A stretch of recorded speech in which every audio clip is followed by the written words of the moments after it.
Big. All right, here we go. Oh, the little cup you were drinking from, not the cups on your head. Yeah. So let's my see little it. cup. Oh, My yeah. little tiny cup. Look at that My thing. little espresso cup. Where did you get that, dude? This is my espresso cup. This is why I put one shot espresso in. That's so cute. So I don't drink too much. Hold it If up. I drink too much, I go. Look at that. No good. That's a tiny cup. Look at that. That's a tiny cup there. Yeah. That little tiny cup. Yeah. And it tastes like peppermint. All right, let's record. I think that's a I'm good gonna turn cue. my AC off real quick. Oh, yeah, do that. No AC is good AC. Well, unless you're hot, but... Woo! All right. Woo! Woo! All right, here we go. It all begins in 3, 2, 1. Another visitor. Stay a while. Stay forever. This is The Boop Show, episode 210 for May 6th, 2019. Let's do it.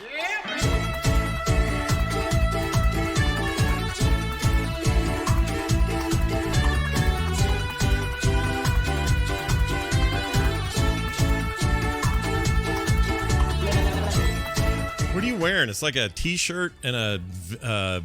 who's the team? It looks like a sports jersey. What is that? It is. It is a sports team jersey, and it says NBA.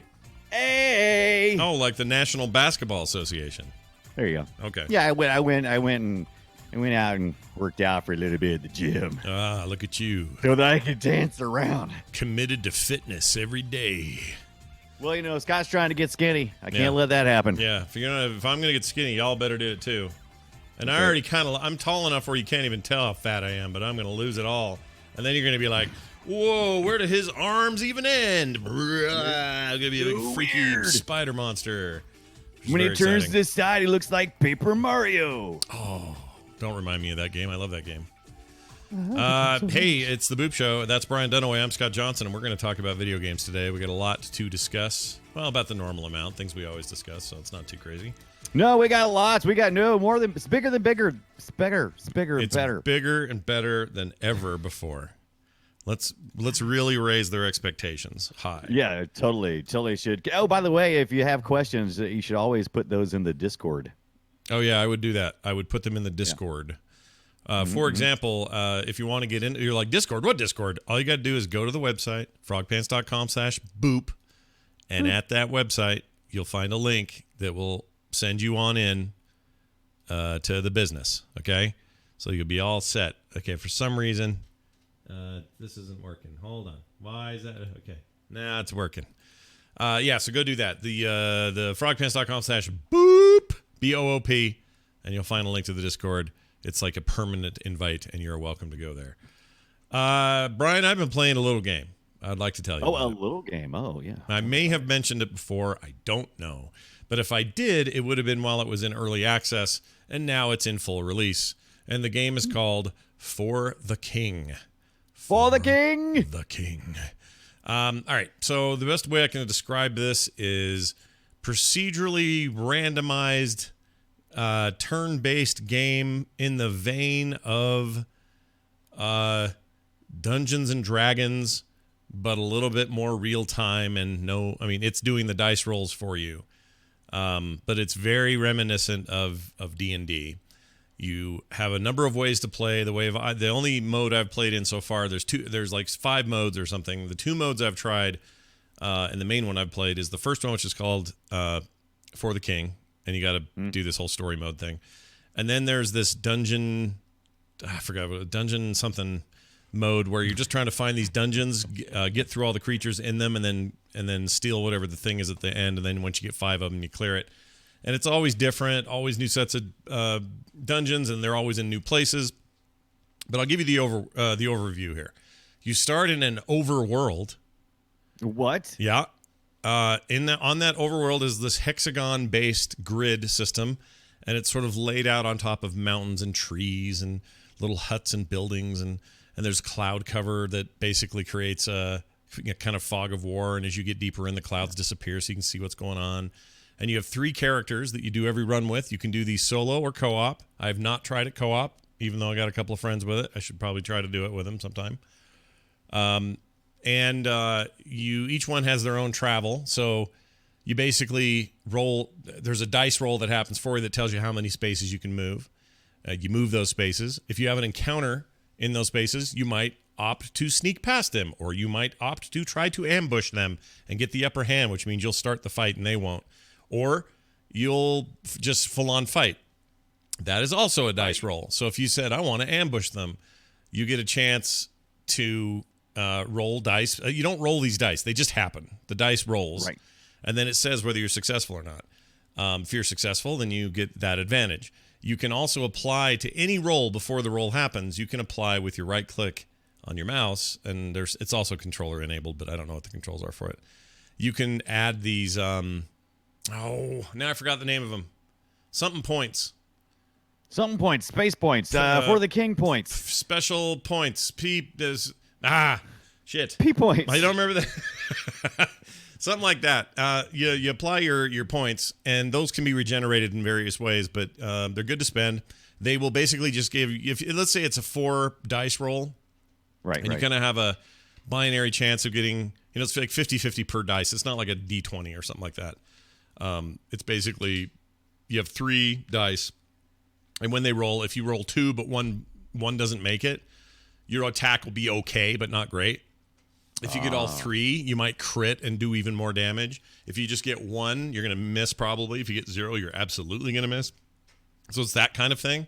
So when you apply these points, it guarantees, depending on how many points you have applied, that you're going to get at least 1, 2, or 3 of those hits. Let's say you have 3 points to apply. You can say, well, I'm going to apply all 3 because I got to get this guy down in this one hit. Yeah. Then you are guaranteed that hit. If you only have 1 left of your points and there are 3 possible applications, you can only apply the 1, or you don't apply because you're trying to save it for something else. Anyway, it's a kind of a cool little subsystem in there. Reminds me of sorcery points in D&D. But anyway, for the king. It is it's really good. I like everything about it. I only have a couple of complaints. I kind of wish in the overworld you moved as a group. Instead, you move individually. And I know why they do that, because there are random encounters and things that can happen to a character that he wasn't expecting. And it creates some really tight situations. Like, let's say you've moved 2 of your dudes, and then you move a 3rd dude, and that 3rd dude triggers some kind of hidden monkey or whatever. He's going to come out and bite you or kill you. Yeah. The problem is the encounter radius may not include all 3 of your characters because your one guy's moved so far up. So it's just you, the ranger, and then let's say the mage guy, and your tank guy is off on his own. He's not in the fight. And those fights zoom in, and, it creates kind of a Final Fantasy sort of head-to-head kind of thing for the actual battles. Right. And if you don't have everybody in that zone, you are definitely going to be at a disadvantage. So sometimes it doesn't matter because the creature's weak or something, so big deal. But a lot of times it doesn't. You've encountered a mouse. Exactly. And sometimes it's like, I'm watching the video right now, these guys are fighting a plant.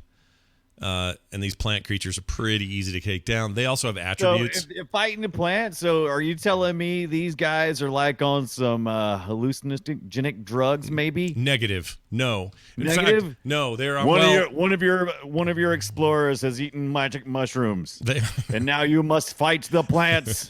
Well, and now that you say it that way, I guess your characters do acquire like certain things they would eat that give them stats and bonuses and cure wounds and all that. So it's very much in that vein. But some of the creatures are just easier to kill. They all have stats too, so you can kind of hover over the creature and say, oh, he's got special armor, he's got resistance to fire, all that kind of stuff. So you can be a little more strategic about what abilities you're going to use. And you unlock new abilities as you go, by leveling up, by finding an old treasure chest by happenstance, by ripping through a dungeon and getting to the end and getting some rad loot, and you get new weapons. You can decide who wields it. You can split the money between everybody or hoard it yourself.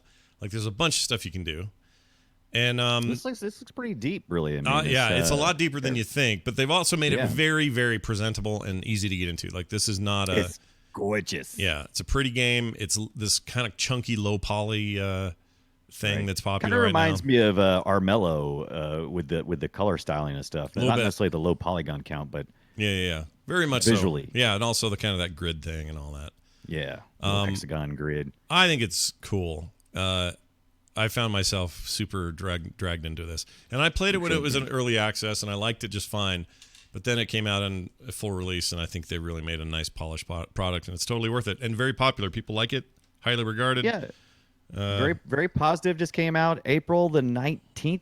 What? That was just like last month. It's Iron Oak Games for the King. And it has all your little push buttons, doesn't it? Like roguelike, tabletop, adventure. It's got all the words. Yeah. Progression, RPG, like all this stuff I love kind of wrapped up in one. And what I like about it is it's a relatively chill experience because of the turn-based nature of it. I'm not, there's no point where you're just overwhelmed with enemies. And even when you die, you're it's okay. In fact, they'd give you a screen at the beginning of your first game. It just says, hey, if you die, don't worry. That happens, and sometimes it's supposed to.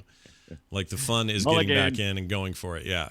Like, there's no I must have just missed the 50% off because it's up to $19.99 again, but it was on sale just recently for $9.99. Man, I hate that I missed that because I know, this looks like a hell of a lot of fun. That's a bummer because that price is awesome. I think it's worth it at full price, but it would have been really great to get it at that discount. But it's fun. It's got shops you stop at and buy stuff, sell stuff, like everything you want from an RPG. It's just got this really interesting aesthetic, and I think it's the fights that I like the most. They're really fun, strategic, and thoughtful kind of events, and a lot of times I find this kind of game arduous and a little boring when it comes to just too many systems. But this doesn't have that. It has a really nice flow to everything. So anyway, I think people will like it. And the further you get, the more you can take back and start over with. So it's roguelike-y in that way. Here's one. I'm watching this Friday Night Round. They found something called a cult device. And if they roll a perfect 4, they'll get some awesome random thing. Could be loot, could be a buff, could be all sorts of stuff. Oh, focus it's called. Focus points. Right. There, now I've done it. Focus is what you want to spend there. Focus, the F word, not the P word, the F word. And it will, by the way, it will tell you, like, it'll tell you what the outcome will be depending on what your success was. Right. So if you go ahead. Who are these haters on the Steam comments? Because there's tons of people with 30 hours plus, saying they really like the game, really positive reviews. And every once in a while you get somebody played for like 10 minutes. The game totally plays out like a mobile game, but worse. Better to just give your money to a charity and buy a free mobile game with the remaining money. That is horseshit. That's the dumbest thing I've ever heard. This is like a fully fledged game with no microtransactions. Like, it's a legit premium game. Whatever. Yeah, wait, Brian, are you telling me that the internet sometimes have people come up and say stuff that's like ridiculous and without any basis? Interesting. The internet. I won't listen to you if your review is negative and is 0.1 hours. I'm not listening to you. Now this other guy over here has 45 hours put in. He says not recommended, and I'm like, for $20 and you spent 40 hours, I think you got your money's worth. Oh yeah, dude. I haven't even spent that much time in it, and I love it already. Right. I think it's really good. My buddy Bo has it. He's DM, does our There Will Be Dungeons show. I love Bo. So he knows his stuff, and he also is a big fan of this. In fact, he and I should just play co-op and see how that is, because I haven't tried that yet. But yeah? What were you going to say? But I want to play. Oh, you can play. Let's play. Get it. Go get it. Let's play. But I don't understand. Okay, so I got to ask about the title. Well, what's the For the King part? You're just doing the shit for the king. Oh, okay. So, you're kind of on his errand. I mean, at least for the main campaign bit, the main piece they put in there. But there's like 5 giant chunks of content, and some of it is harder than other stuff. I'm not really in it for the challenge as much as I am just for the experience, but there is a challenge there. People are looking for it. So yes, this came out, and the For the King has all 5 expansions, and it's $20. I think, and it looks like people put in some hours, so I think it's totally worth it. Yeah, looks like it'd be totally. Since I was early access supporter, I think I just got all that content, so it just came with it. So there's no DLC for me, I guess, but I did pay for it back when it was, early goings. It's just a really cool idea, and I think they executed on it very nicely. So do check it out. That is For the King, available now on Steam. For the King. Uses both mouse and keyboard or controller, and though I haven't tried controller, my understanding is it's not bad. It works out okay. Right. So maybe worth your time. Brian, tell me about Sigma Theory Global Cold War. Oh, I'm going to tell you about the Sigma Theory Global Cold War because I got this from a review copy. By the way, I don't know if I ever mentioned this on the show before. This is what I use as a content creator. If you're a content creator or want to be a content creator out there, there's key mailer places out there that if you have enough content, they will look at your content and hook you up with developers, and that's how I make most of my discoveries. Sometimes on Twitter, I'll run across a developer and give them some kudos or whatever, and so we'll get keys that way too. But I use keymailer.co. Yeah, I do too as well. You know who owns or has a ownership in that? Do you know who that is? I do. It's that guy. It's our old buddy Terpster.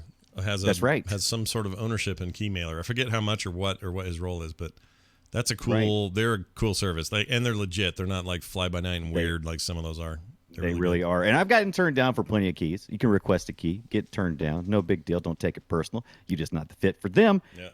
But I got this Sigma Theory. It was sent to me called Global Cold War. And that's exactly what it is. It is a global Cold War brought on by a new theory called the Sigma Theory. And it's a scientific breakthrough that is sending all the major countries of the world into this scientific leapfrogging of technology, and it's your goal to create a team of agents, or to actually recruit a team of agents to go to these different countries, kind of spy a little bit, make some diplomatic wranglings, and try to get ahead of everybody else. You do this in a Plague Inc. kind of interface. You ever play Plague Inc.? Plague Inc. is a game I played for about 5 seconds and never gave it the time it deserved. And I love that game. People like so that. So if you ever played, if you ever played it, it's just a map,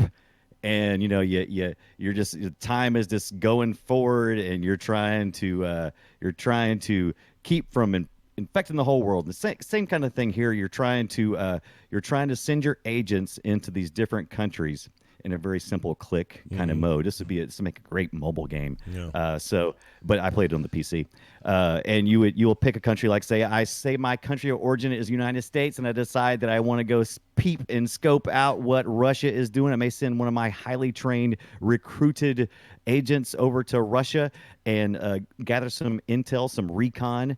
I can once my guy gets over there, which by the way, you have to fly over, and this kind of plays in later in the game. But let's say you fly over to Russia, you can either do it quickly, and you'll have no weapons with you, or you can go the back roads, and you can carry your gun with you or whatever you have, your weapon. And that's important because there's a switch in the gameplay when you're talking to when you're doing recon. You're supposed to be looking for a scientist as well to try to recruit to come back to to your country. And so you'll go in there and you'll be like, hey man, come on over this way. And if they'll either agree or disagree, and there's a possibility of kidnapping them. And if you do, you got to drop into this different kind of play screen. Instead of like having a map, you'll have like this top-down kind of three-quarter view of a city, and you'll have to have your agent escort the scientist out of the city. And as you do, you run into all kinds of obstacles. This sounds like fun. Like cops.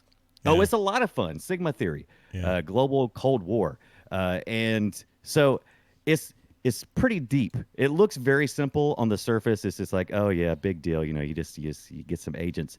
But the recruiting process is actually fairly difficult, and you have to learn. The thing I like about this game the most, you have to learn everything there is to know about each of these characters. And they've written some pretty compelling little short blurbs about each of the characters you're trying to recruit, and based on their backstory, you will be given an option for like 4 choices of how to approach this agent and whether or not they will accept your offer. If you don't read, it's very likely you'll pick the wrong thing, and they'll say, nah, I'm good, I'm out. And it's important to get the best agents because there's 2 major factors with these agents. There's a lot of secondary factors, but the 2 main factors are intelligence and strength. You need intelligence because there is a hacking aspect to this game. You can hack any country from remotely. You can do it from the United States, which I did last time I played. I played my place coming from my homeland was America, and I had like this old guy who I unlocked. He was super smart, but he wasn't very good at traveling. So I used him to hack across the planet. Now, of course, will you do well? Who knows? Sometimes you get caught, and if you get caught, this is where the global Cold War part comes into play. Every time you get caught stealing or invading, that brings up the threat level for that country. Right. Okay. Yeah, so each of these countries have 2 progress meters, one for the science that they're researching, and then they also have one side where is anger, I guess, or is suspicion. And if the suspicion gets too high in too many countries, suddenly all that science comes into play where they start destroying each other, and next thing you know, you're in the chief's office and you're either fired or the whole planet has burnt down to the ground. Well, it's a global conflict, Brian. It's a global conflict. It's just a lot of thinking. I mean, you have to read, focus, see what you have to really have to dig into the characters, and all the characters have different flaws too. Like one of my first agents I recruited, because one of the things you can do when you get up to a scientist is you can try to seduce them, or you can try to talk them, see if you can have theological agreements where you try to get them to come over to your side. And I thought, oh, I'll seduce. I like to seduce scientists. They're easy. So I picked Miss Korea. She was actually a model before she decided to take on the role of agent, secret agent. And so I said, this will be easy. I'll go over and do that. And the only thing is, this lady, she's always got her own thing to do. So she's all like, oh, I got to head home and take care of my mom or something like that. And then she's unavailable for like 3 turns. And you're like, what? Weird. Get back out here. Yeah. Don't hang out. Don't help your mom. Get out here and help. Your mom sucks. Let her die. You have to read those. You have to read those dossiers, man. If you don't read the dossiers, you don't know that that's how these people are going to be. Sure. So it's like I said, it's all turn based. You get so many turns per turn, right? And so you have to. It usually takes I think 3 days to fly most places if you're trying to get there without losing your weapon. Sometimes I think you have to fly in one place and you have to get in a car and you drive across, and it takes longer. It's quicker to fly. It's funny to watch this in real time because it looks like this is a lot like a regular 4X game, like I'm trying to think of a good name, like like Civilization, but similar to that. But instead of units, it's these characters, and instead of chunks of land where you're going to build a bunch of buildings or whatever, it's you infiltrating an already existing piece of geography. Like I'm totally getting a 4X vibe off this thing, which is not a bad thing because I like those games a lot. Totally. And some of the things that influence how the game goes down too, because it's all about relationships. And one of the things you get is if you have good relationships with the higher ups in your own organization, then they give you access to special equipment like drones. So you may have a fighting drone that could assist you if you're over in France and France is like, hey, we're so ticked off at Turkey. And so they go, and we're having a fight, and you go, okay. And so you can assist them by sending a drone over. Now, Turkey won't be happy with you, but if you're trying to work with France, trying to get those scientists, trying to get a little quid pro quo, a little technology, that may be the way to go. Yeah, that seems so cool. It's all about relationships. There's a lot of relationship handling in this thing. It seems cool. I think I'm going to check it out. It reminds me also of Invisible Ink, one of my favorite games of all time. It's a little different. But... Yes, that's one of the things I thought about too. I thought, this kind of reminds me of Invisible Ink, but it's not. There's not a lot of that. There's not a lot of the gameplay from Invisible Ink, but it does kind of look like that, especially when you break into trying to extract a scientist. All right. This, by the way, would be perfect on a tablet. I wonder if they're working on a version. That's what I'm hoping for. Yeah. Because this, you're right. I think this would totally fit in with the tablet market. This is Miklos Studios. Is that how you say it? MI-Kloss, maybe? CLOS Studio? Kloss. Probably Kloss. Kloss? Yeah. Miklos? I would have guessed Kloss. Yeah. Right. Hey, by the way, does the Sigma have anything to do with this? I'm going to play you a clip, okay? So listen to this clip. Here you go. Holy Sigma, bless this ravaged body. That's it. That's the exactly what it is. Warhammer Age of Sigma or whatever it is. Sigma's used all the time in these new Warhammer games. Like Vermin, that's the guy from Vermintide who's just always barking it off. There you go, Sigma. Holy Sigma, bless this ravaged body. My ravaged body. All right. Oh, by the way, also in this game, you not only do you have to deal with your relationships with your higher ups and diplomatic relationships and agent relationships, you also got a spouse, which you can pick the gender when you're going. When you first start, you pick whether you're a male, female, and then you also can pick male or female for your significant other. And at that point in time, you also have to satisfy them. They're usually, and what they do is they pull those spouses from the agent pool. So they all have their own agenda. Yeah. And so you have to manage keeping a good relationship going and without pissing them off, and then they betray you. Oh my gosh, but it's a lot of fun. I'm a big betrayal guy. I'm a fan of it. I love it. I'm like, oh, I can't believe you betrayed me like that. I don't know why this is happening. And also your heart just sinks because it's one of those games where there's no real stats on screen where it's like, okay, am I close to global nuclear war? Am I close to it? I don't know. I have an idea that things aren't going well, and then all of a sudden the screen will flip up and you'll be in the director's office and time for the talk. Yeah. It's like, I don't want the talk. Turns out you don't want the talk because it's never good. I've never had them come and say, "Good job, Brian." Yeah, name a talk that you loved having. You can't. No. You get the. Can you see me in my office for just a minute? Yeah, I hate those. No. Not my favorite. No. All right. Well, check it out. I'm going to have to check that one out. It seems neat. Let's talk about Golf Blitz. Oh, yeah. I'm talking about a mobile game. I don't usually do this. Oh. In fact, I usually save these for TMS or something, but not today. Today, I am going to talk to you about Golf Blitz, and I'm going to do it because I think it's the most fun I've had with a mobile game in years. Years! Yes. Now, this is going to sound stupid at first. It's not stupid at all. It's amazing. It's I'll warn everybody right now. It's a free game full of ways to spend money if you want. Okay? But there's no ads. I like that. So no commercials. Oh, yeah. Thank you. It is basically just insane golf with 4 players, and they're all a bunch of randos you don't know from the internet. Oh, really? Yeah. No, that does sound fun. And you go in, and you have power-ups and turns. Some of the power-ups are a more accurate shot. Sometimes the shot is, or it's the fire one, which means it's going to go a lot further. It's got a distance modifier on it.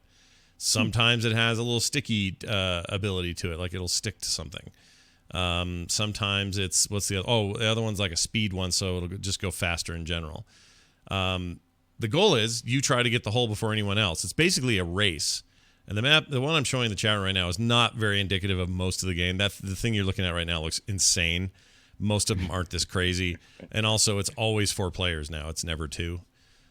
Right. So this game they're looking at isn't exactly the right example. But I was going to add, there's one thing that I love online matching and co-op kind of games, but I'm always like, oh, but what if right in the middle of the game I have to leave? Mm-hmm. Is that ever a factor in this, or are they so short? They're so short. I don't think it would ever really be a problem. Like, you're done pretty quick. How do I explain this so it gives it the proper? I want to give it the proper gravity here because of how much fun I found myself having. It has got some really great screw you mechanics without it being overt. So, for example, there are 4 of you trying to get a hole in one or get into the hole first, and you're scrambling through this level, arcing your shots, trying to make it into tiny little sliver holes, trying to get the accuracy thing. Oh, and there's cooldowns on the power-ups that you can enhance through unlocks, but at their default state, they have a certain, distance, or they change certain things, and later you can change those. But you have also some base stats that your character can hit with, and as he levels up, he can apply points to increase his distance or his power or his accuracy or whatever. Real simple little stickman looking dudes. You can unlock suits and hats and all this other BS. So it's got all that stuff in it that you see in modern free games, right? But where it really gets nuts is as soon as you tee off, everybody tees off at the same time. That's already crazy because people can hit each other's balls in the air and That's knock what I was them going to ask. one direction or Is the there a other. lot of collisions and that kind of stuff? There totally is really collisions. None of that stuff clips through. So if you hit a ball and another ball comes toward you and the balls whack into each other, they are going to create some sort of physics one way or the other. Right. And sometimes it's incredibly frustrating. And other times it's miraculous. Like I've had people who hit my ball and gave me a hole-in-one, and I beat everybody like 10 minutes before they were all done. Wasn't that long. The whole thing's on a quick timer. But this sounds like every basketball practice I've ever been to. Everybody's got a basketball. Yeah, everybody's trying to shoot for the hoop. It's a little bit like that. And also, Cakes, that's a great example. When you get down to a hoop and everyone's got a basketball and you all shoot at the same time in layup distance, somebody's going to be a perfect shot but get knocked out of the way by somebody else's shot, or someone else's shot will bump a bad shot into the basket before they can get in. Like, that's what happens down at the hole. And there have been moments, dude, where I have laughed out loud in the other room screaming about this game because I would get a win because people are just impatient, or well, we were in putting distance. Somebody putted me so hard that their ball hit me and it made me move forward, drop the puck, but the other guy who was putting the other direction, it bounced his ball back. So now he's in third. Right. He was in first. Like there's this scramble at the end. Yeah. It's amazing. It's like chaos, or in this case, golf blitz. The other thing is there's a cooldown. So every time you take a shot, it settles and lands wherever it is, and then there's a little timer that goes beep, and then you can hit again. That cooldown is very strategic. You want to be careful when you have it, or when you don't have a cooldown, because if you are on cooldown and somebody else is off and they're able to take a shot, you can't do anything till your cooldown's done. And it's not long, but in this rat race, it's long enough to cause some real headaches. It is so much freaking fun. I can't stop playing it. And I don't get this way about mobile games very much anymore. They're just, they don't have a lot of new stuff to show me. But this really perfectly captures this frenetic competition where anybody could win. And if you're more skilled and you play well, you're going to do well. But there are plenty of times where you just get upended because of bad luck, or because the other players are smarter than you, or the timing was dumb, or you got too anxious. Or sometimes I'll do it like, what if I went the back way to get around here? And then I end up getting it in the dirt or the drink, and I can't get out of there. And, I'm in fourth place now. But I've done it before where I lost the first 2 rounds, ended up killing it on the next 3 or 4, and won. So it's just it's a absolute riot, and people should be playing that game because it's way better. This distributed? Yeah, is this distributed by Noodle Cake? Noodle Cake may be the publisher. I'm not sure. I don't know. That's what I'm thinking. The publisher. Yeah, because I think I've played a lot of these crazy games like Shooting Stars. I've played that.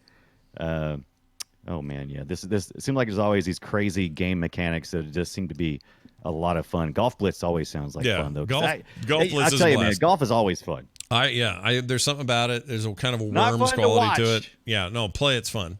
Watching it sucks. Yeah. There is what was I gonna say? Oh, it's on Android and iOS, so you can get it everywhere. And free or totally free.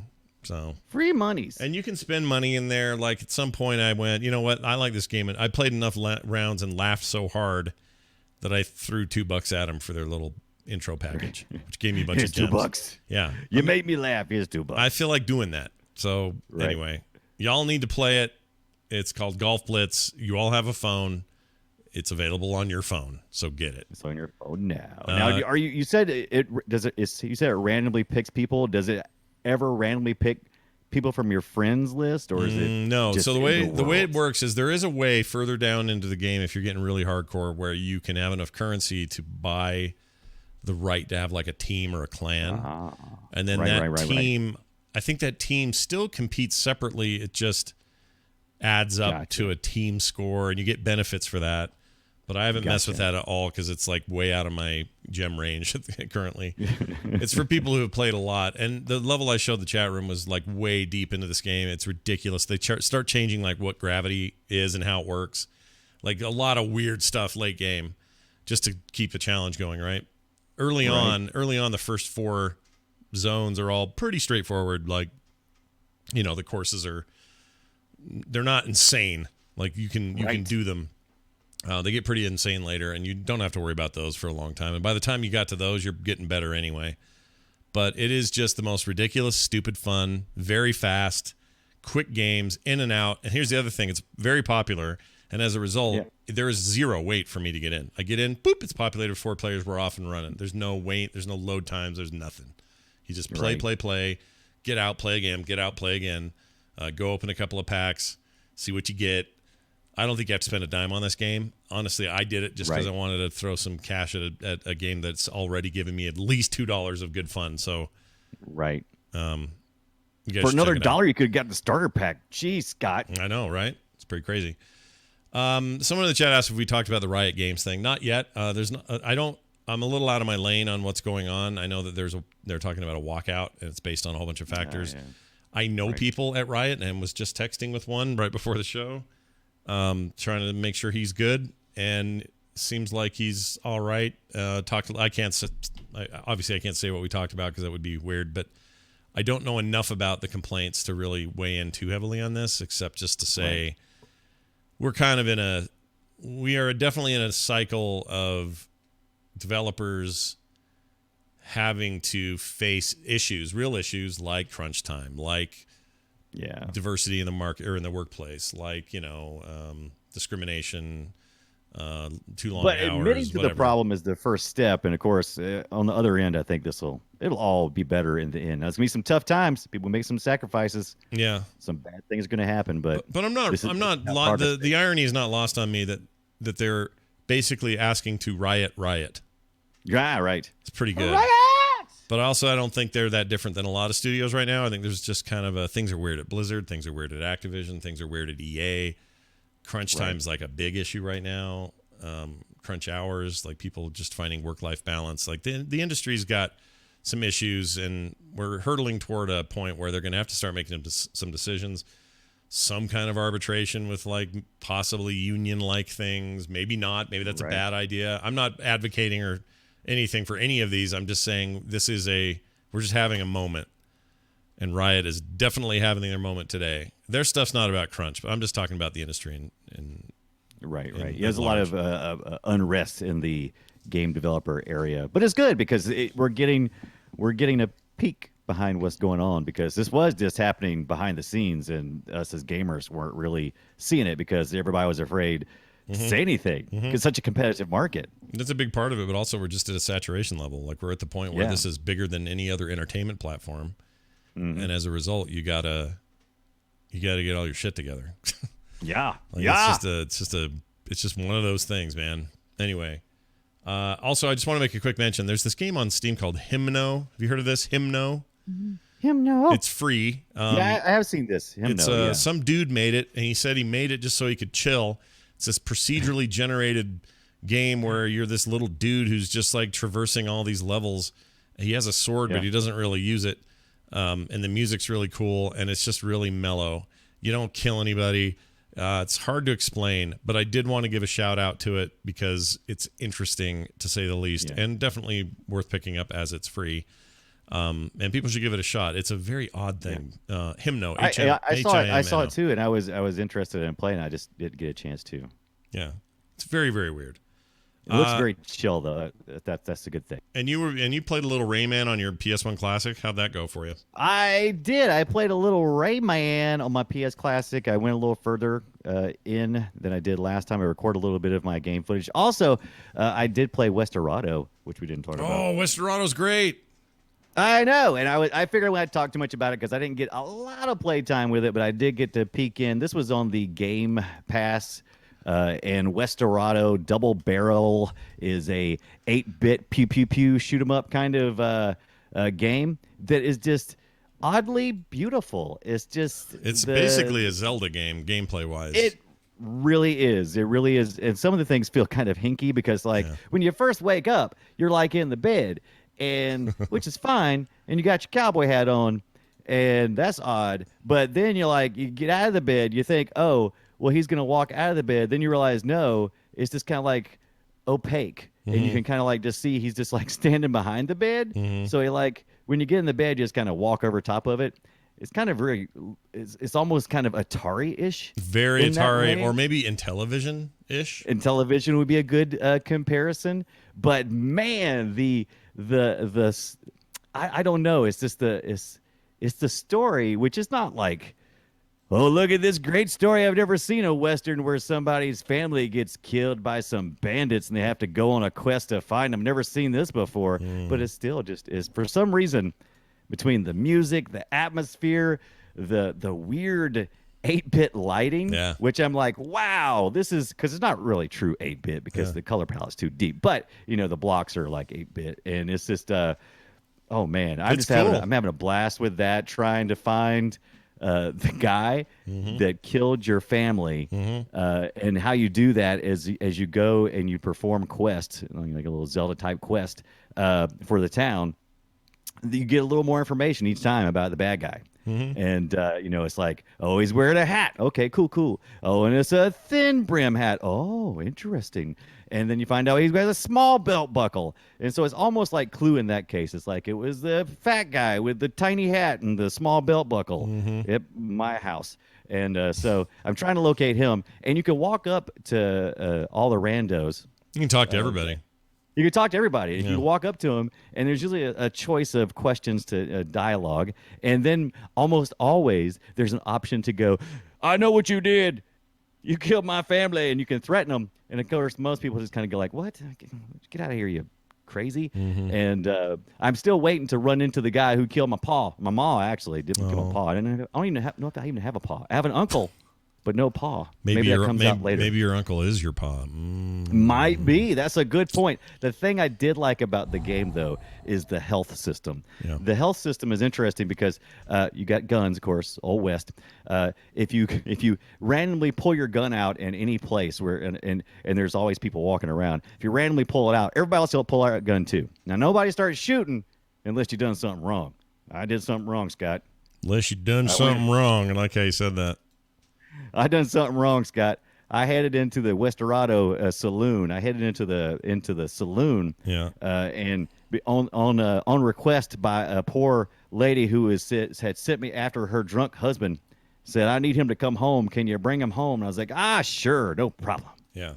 So I got in there, and I was talking to the guy, and I went through all my little, dialogue choices, and nothing was happening. I'm like, how am I getting this guy out of here? I don't know what I got to do here. So I pull my gun out and accidentally shot him in the back of the head. So, wow. Right. So, Pulp Fiction there. I accidentally just blew him right away. And then, of course, the saloon goes nuts. Yeah. Nuts, man. And, like, everybody starts pulling their guns out and they're shooting. And I'm having to run out of town. I'm like, ah. Yeah. And so I came back later, and they were still mad. They were mad like days later. Oh, yeah, they were those still guys mad are about always this pissed. guy. Yeah. Yeah, so I actually restarted that. So I went back to a previous save, and I went back and someone do this right. And so I went in, and this time I was like, oh, you draw the gun when you're in the dialogue, and that can change the dialogue. I had no idea until that point, until I had made the big mistake in the Westerado. But I do have a 10-gallon hat now. That's right. Yep. 10-gallon. That was the point I was trying to get to. How did it get way over here? Anyway, yeah, the health system, they're based on hats. Yeah, so it's all about the hats in that game. Yep. Yeah, it's all about the hats. You can get a basic hat from the hat seamstress, and she'll give you the hat, and it's imbued with however much hit points. And every time your hat gets shot off, you lose a hat point at the top. If you lose all your hat points, it might shoot you and kill you. So get it? Hat points, hit points, hat points. I love it. Yeah, hat points. I love it. But so it's not a brand new game or nothing, Westerado, but it just recently popped up on the Xbox Game Pass for me. So yeah, I just had a good time with that. A couple years old. Something yeah, like that. it's probably 2016 or something. Yeah. It's not. It ain't brand new, but it's still a lot of fun. It's new to me. I have it on Steam, and you're making me want to play it again because that game's cool. Totally. Well, all right then. Oh, and sorry, you were going to mention Rayman. I got that in the wrong order. How is that on the PS1 Classic? It's probably garbage. Oh, it's well, look. It is what it is. I got the PlayStation Classic, picked it up for like $39. Yeah. Which was $30 is really the right price for those things. This game selections are okay. Rayman I had a lot of fun with. I didn't play Rayman back in the day very much. I've played some of the sequels, but I never really played the original. Yeah. And It's a little platformer, and I found it very frustrating because I was using the PlayStation Classic controller only has the D-pad, which is kind of a D-pad in itself, and there's no analog sticks. Yeah. So it's kind of frustrating. You forget life and how it was. Oh yeah. Before the sticks. Look at that ugly Ubisoft logo from back in the day. Oh, it was so ugly. It was so ugly. There's not a lot of third-party developers for most of these games were like the Sony Interactive games, and so I was glad to see an Ubisoft title in there, even though it was developed for Sony. It was still it was an outside studio. Rayman games are pretty good though, man. They are a lot of fun. Rayman's got a lot of spunk. I give him crap all the time for not having arms and legs. But he's all right. Yeah, you were never a fan of the character design, but the actual play has always been. Yeah, the gameplay is a lot of fun. Yeah, it was never just a Mario knockoff or something. It was more than exactly. That. Yeah. Oh, I'm into this. I kind of want to play it now. I forget how. How cool these games. I'm like Free Rangers in the chat room. He says the Rayman games. That's how I always end up calling it Rayman. Rayman. Why is he even called Rayman? What's that from? See, I think it is because I've never really gotten. I've gotten a lot of the subsequent storyline, but I've never went back to the core. And I was actually paying attention to the storyline, and apparently there's neutrons and protons and different things all in the naming schema. So I'm assuming that it's within that naming schema is Rayman. Must be. I don't know. Right. We'd have to ask those early Ubisoft developers what the hell they were doing. All right. This sound means something. It's a me Mario. Time to play a little game. It's called Guess My Game. And Brian and I bring audio to the show, and we play it, and we try to guess what each other's game is. I'm going to start. It's so easy. I can't even believe I did this, but I'm going to play it anyway because I've been thinking about it. So this is so easy. But here you go, Brian. See if you can figure this out. It's Pac-Man. Complete.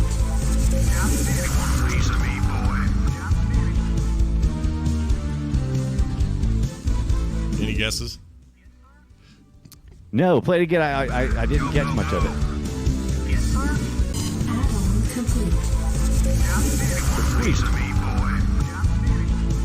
Oh, this definitely sounds like. Is this a StarCraft game? Is that... Yes, it is. StarCraft Brood War, to be exact. Yeah. 1998 StarCraft and StarCraft Brood War, which came out the same year. Rare for Blizzard to do a new game and an expansion in the same year. That's really never happened before or since. God, I played so much of that. How could you forget that? Because those sounds just repeat over and over again. And StarCraft's a long game, sessions. I'm surprised the chat room has got it all so wrong. People are like Choplifter, Warcraft 3, Red Alert. Like there are a couple of them said StarCraft, but it's to me that as soon as I hear it, I just go Star Wars, StarCraft. Say what? Who said Meat Boy? Someone said Meat Boy? Meat Boy. Yeah, definitely. Sounds just like Meat Boy. The Wraith. The Wraith. You owe it yourselves to check it out. That $15 remastered version that's on Battle.net is pretty good. Yeah, and it looks a whole lot better than the old one. But there's just something about StarCraft. Always love it. And I've been thinking about it recently, and so that was my pick. Brian, I'm going to play your file. Let's see what we get here. See if I can figure it out. I have not heard this previous. This is the first time I've heard it. Here we go. Good luck. Wait, did he say good luck? That's right. Mine's a little tougher, but he did say good luck. I know what this is then. Maybe. Really? Hold on. Just like that? Hold on.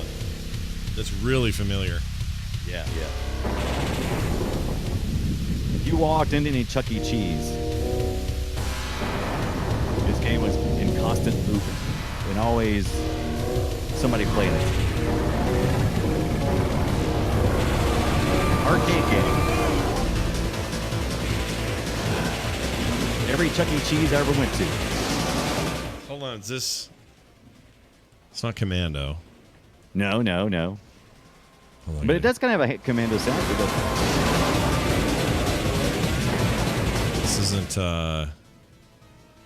Oh my gosh, I know this game. This is going to drive me nuts. Hold on.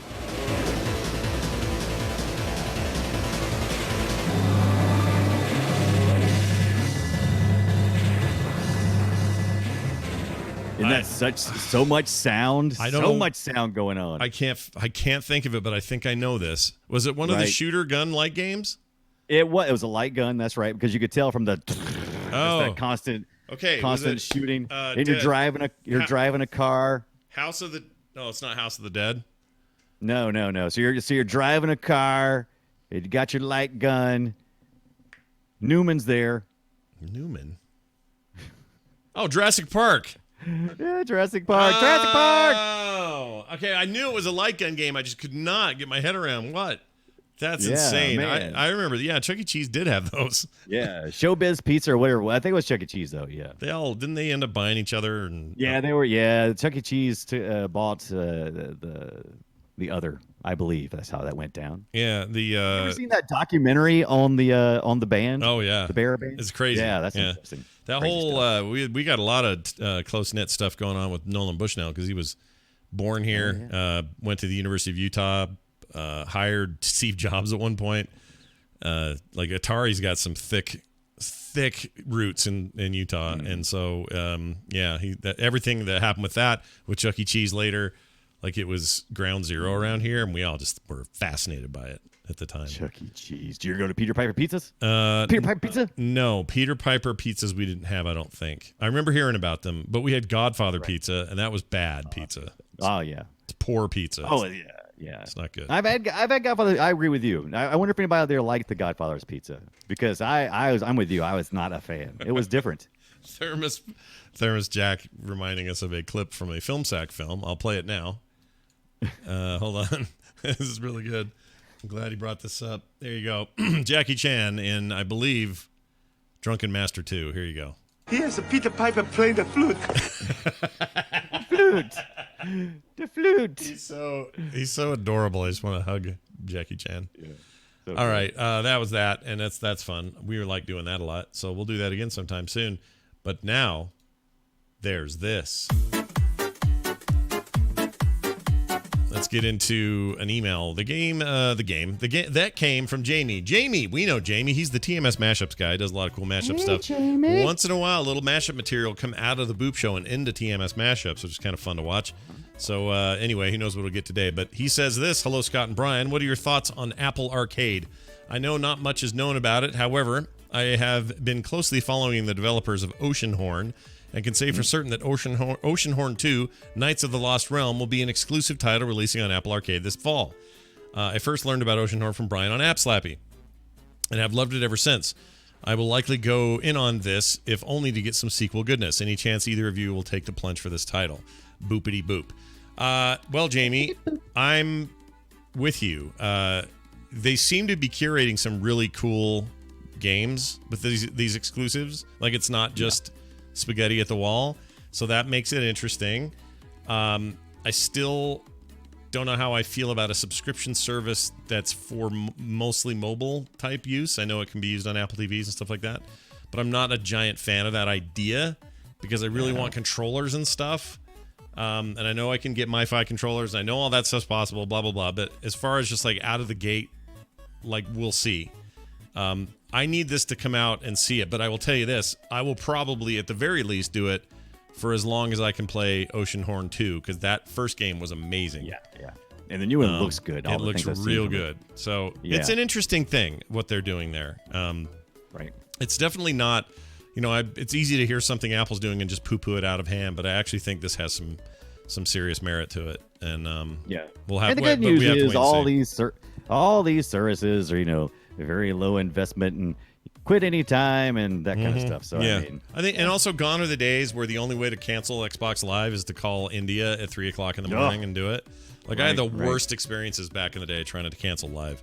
They don't do that anymore. It's all like, just do it with your card, do it online, do it through the game device. Like, that's how it should be, and that's how these guys do it now. We have matured as an industry. Right. And I won't be quitting any services to add this service in, but I'm with you. I'll pop on, I'll check it out. Yeah. I'll probably go, I didn't play it for like 3/4 of the month. I might as well cancel it. Yeah. So there you go. This is what happens. Real quick here, Y Maroney in the chat room says, is there a Boop Discord? Yes. We actually share it with Core, so it looks like it says Coop. Coop, yeah, which is perfect for a co-op. I Yeah, love it. It's co-op. Yeah, it's perfect. Oh, I didn't even think about that. Why? Yeah, I thought you did that on purpose. No, I'm not that smart. Oh, It's yeah. I literally was like, co-op. oh, he's so clever. Look at that co-op, because there's 2 gaming shows, and it's like we're cooping. Oh It's my perfect. gosh, it is perfect because this show has a very different focus than Core. Core has, very different focus than this. But, we're gamers. There's a lot of cross-pollination there. Makes perfect sense. Anyway, if you want to get in there, go to frogpants.com/boop, and it's linked. There's a Discord link. You just get in, or somebody, if they want in the chat, can just put a share link in there now if they want. Whatever you want to do. In fact, maybe I will. Maybe that's what I'll do. You should just do that right there. Where Hold you on, let's copy see. And paste. Yeah, let's do this. So go, oh my gosh, co-op. That's amazing. How did I not know I did that? I don't know. Brian, I thought it's I thought embarrassing. instant clever. I was like, oh, look at him being clever. Look at that. Look at that. Freaking embarrassing. Okay, there you go. That's the link. You can join and be a part of the community in there. We'd love that because people are putting questions in for the show, stuff like that. Yes. For example, I noticed the Neo Geo. Let's see. Some question about Neo Geo stuff. There was a question about, and you've been answering a lot of these in here. Yeah, which is nice, I love the Neo Geo AE5s or AES system. That was some. I never got to play with that. Yeah. But I was really interested. So. Well, if y'all want to ask questions that will be read here on the show, a lot like email, you can go check out the Discord. That'd be great if you would, which you can also find at frogpants.com/BOOP. You can email us just like this fine fellow Jamie did at boopshow@gmail.com. I'm going to sneeze. Hold on. Here comes the sneeze.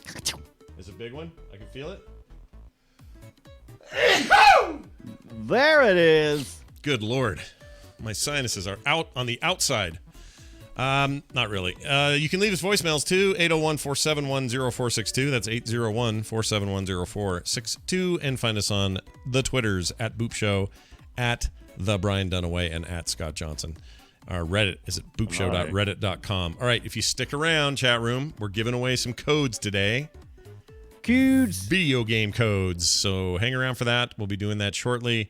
Before we do any of that, though, Brian, do you have any final words before we go?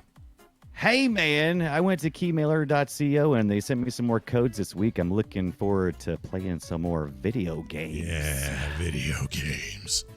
They make me sweaty.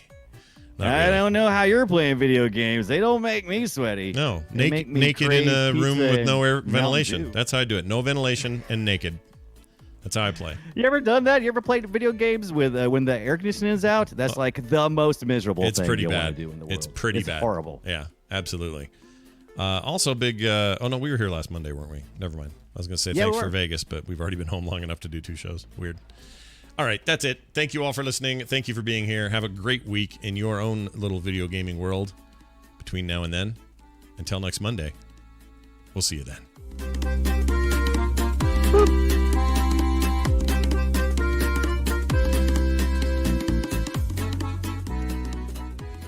This show is part of the Frog Pants Network. Frog Pants Network. Get more shows like this at frogpants.com. I don't like Steam. Yeah. It's no longer true. I keep playing that, and it probably makes people think that you don't like Steam, but you do.